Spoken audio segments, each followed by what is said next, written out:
বৃষ্টি হওয়ার কারণে মন্দিরের সামনে এসেও ঢুকতে পারিনি। তবে বৃষ্টি একটু থামতেই আমরা চললাম ভিতরে। ভিতরে কিন্তু গর্ভগৃহে ঢোকার জন্য প্রচুর ভিড়। মেয়েকে ওর বাবার কাছে দিয়ে এই ভিড়ের মধ্যে দীর্ঘ প্রতীক্ষার পর অবশেষে করলাম মহেশ্বরের দর্শন। মাথায় জল আর বেলপাতা দিয়ে চলে এলাম বাইরে।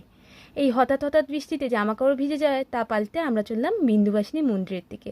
আজকের ওয়েদারটা যেন কেমন, এত কালো মেঘের মাঝখানে ঠিক হঠাৎ রোদ আবার হঠাৎ বৃষ্টি। সারাদিন কিছু খাওয়াইনি, তাই এক জায়গায় দাঁড়িয়ে করে নিলাম খাওয়া দাওয়া। ওই যে দূরে দেখা যাচ্ছে বিন্দুবাসিনী মন্দিরের গেট। মন্দিরের ঠিক বাইরে রয়েছে একটা বড় শিবের মূর্তি। এরপর ভেতরে এসেই প্রথমে দর্শন করলাম হনুমান ঠাকুর। এই মন্দির চত্বরে রয়েছে এক একটা ঠাকুরের এক একটা মন্দির। এত ফাঁকা জায়গা পেয়ে একজন বেশ খুশিই হয়েছে বেশি। মন্দির থেকে বাইরে এসে বাঁদিকে সোজা চলে এলেই রয়েছে বিশাল বড় হনুমান মূর্তি।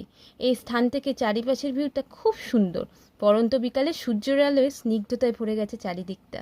চারপাশের ফাঁকা জমিগুলোর বেশিরভাগই চাষের ক্ষেত। ব্যাস সুষ্ঠুভাবে মহাদেবের দর্শন সেরে আমরা চললাম বাড়ি।